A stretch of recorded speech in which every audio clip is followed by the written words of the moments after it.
I just got a 2020 Ford Explorer ST from Copart for $8 grand. That sounds like a really good deal on the surface, but from the pictures alone, I can tell this truck's gonna need some work. The front bumper's sticking out, the tailgate's got a dent in it, there's parts scattered throughout the car. I mean, there's not even wheels on this thing. But State Farm paid out over 45 grand on this bad boy because it's only got 26,000 miles on it. I feel like I might have robbed them blind, but who knows? We'll find out when the car actually gets here and we get to check it out. Look what we just got in. I have been waiting for this truck to come in. I've been excited about it. The STs are they're the twin turbo 3.0 liter. I am looking forward to getting some wheels on this thing and taking it for a trip. So let's check it out. It looks rougher than I remember from the pictures. It's been sitting there for a while. Look how much rust is built up on the rotors. I haven't had a chance to look in it yet. Oh, a theft car. Of course, the door handle's broken off of it. The tape's all biodegrading, falling apart. It was listed with no keys. It's a theft. That's very common. Oh, wow, look at this. Who knows? My guess would be the people that stole it had to replace the fender and just left it in primer and it rusted. But look at this. This is the Copart sticker from when they checked the car in. The last digit here is a 2. So that tells us that this car was checked into Copart in 2022. The front bumper's been repainted. Looks like it was just rattle canned, but we'll get some wheels and tires on it, get some brakes, and then get it over to the body shop. Okay, here comes the moment of truth. This week, our locksmith stuffed out here. He got us a key for it, and thanks to our friends at Reitman Auto Parts for a mere $1,900, we got a complete set of OEM wheels for it. What we want to do is get the car up in the air, get all the wheels and tires on it, and then try to start it. What the hell is that? We don't need that anymore. Let's get some good tires on here.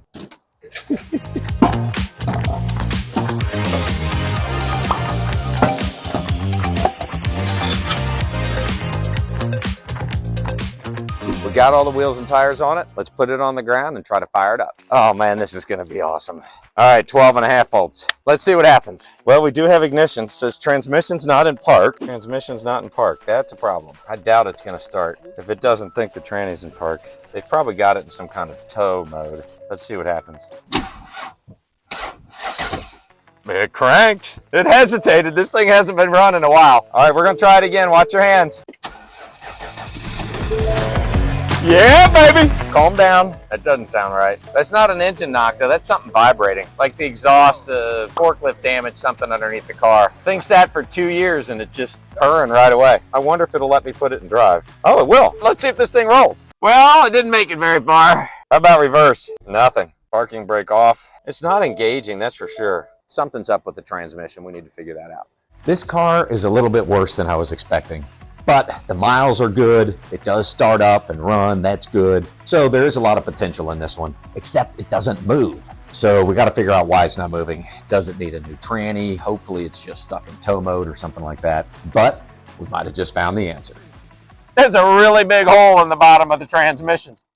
We got the Ford Explorer ST in the shop, had to push it in here because it wouldn't go in gear, and we found some interesting stuff. There's some damage underneath this car. Not sure if it's from the forklift or from when somebody was joyriding it, after they stole it. But the transmission pan has got 2 cracks in it. So there's no fluid in the transmission. That's why the car wouldn't move. It has just a hairline crack right here along the side of it, and then it has a little chunk out there. We're going to take the pan off, put a new transmission pan on, fill it up with some fresh fluid. That should solve that problem. It took an impact right here. Again, I think the forklift probably, but it has broken the front differential. It's got a crack in it, so we're going to put a new differential in it. All right, so we got the transmission issue taken care of. We got that fixed. Keep your fingers crossed. We get it back down on the ground that it's actually going to go into gear and move the car. However, I'm starting to think that the cracked transmission pan might have been the least of my worries. It's ended up being a lot bigger job than we initially thought. The damage that we sustained up in this front corner ended up being the inner and outer drive shafts or CV axles. We had to replace this entire knuckle assembly right here, as well as a sway bar link here. Front and rear brake rotors and pads on it. Got that done while we had it in the shop, but it opened up a whole new rat's nest for us. There was just a bunch of cut up and damaged wiring. The wiring to this headlight was damaged, so we had to take the headlight out so we could repair that wiring. And then the wiring that goes through the front bumper was cut in 2 different places. Let me show you. It was cut here. We were missing a pigtail off of there. We were missing the entire end of that one. So we had to buy a whole new wire harness for the front bumper. We've just about finished installing the new wiring harness. Then we can finally put the front end of the car back together and then should be able to drive the car for the first time. I don't know why these thieves go around doing this kind of stuff, randomly, willy-nilly going around and just cutting wires. But the wires are fixed. We got the new knuckle assembly on it so we can start getting the front end of the car put back together. But what about actually driving it? Okay, we got it back on the ground. We got the wheels and tires back on it. What I want to do now is start the car and see if it will actually move. I'm really not sure what quite to expect, but I am tired of pushing this car around. It'd be nice to have it actually move on its own. All right, well, I'm going to try putting it in gear, see what happens. All right, I've got the brakes pumped up. Let's see what happens. I'm going to release the brake. Oh, nothing. Ah. Oh, shit. Well, that was a little scary. This thing doesn't have any brakes for shit. Well, we still got a little work to do, but the car's at least moving.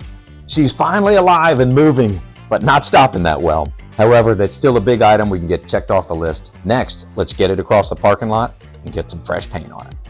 We bled the brakes on the truck. That took care of the brake problem. And now we've pulled it over here to the body shop to start identifying what all we need to do to get this thing looking right. And it's got some problems. The driver's door, the paint is all cracked up and the clear coat's coming off. The driver's door handle's busted off. So we're gonna have to get a new outside door handle, strip the fender down, repaint that. Again, somebody's painted this without putting the flex additive in it. So the paint is just all flaking off. So we're suspecting when we get it off, we're gonna find either the bumper or the grill's damaged and we're gonna have to replace that. So who knows, we'll see. Coming around to this side of the car, somebody sideswiped it down the fender and door. The rear bumper's got a spot right here. That's through the paint, so we're not going to be able to buff that out. We're going to have to paint the bumper. And then there's a fairly big dent in the liftgate itself, which is too big for paintless dent removal. So we'll have to pull that and fill it and paint and blend on the rear hatch. All right, we got the ST painted. Let's take a look.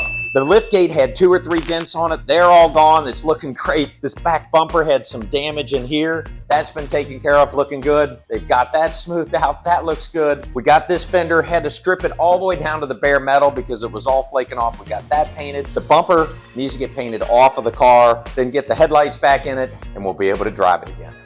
The new paint looks really good on the car. It almost makes me forget about how it came in looking like a giant ball of chips and peels and rust. I'm starting to get a little excited about getting to drive this one home, but I don't think we're quite there yet. So we were hearing some noise coming from the back end of the car when we were driving it around. Ends up that it needs rear wheel bearings. Let me show you real quick what we found. The bearings itself actually have a lot of play in it, but look at this. See how much that thing's moving around? The whole axle's moving up and down. It shouldn't be doing that. The other side seems solid, but we're gonna go ahead and do them both. So the battle waged on, Billy versus the car. The car came out swinging and landed a couple nice shots on Billy, bobbing and weaving around his air hammer. But Billy got after it, dished out blow after blow, and finally he delivered the knockout punch. The wheel bearing popped off. Score 1 for Billy, 0 for the car. All right, well that ended up being a lot bigger job than we thought.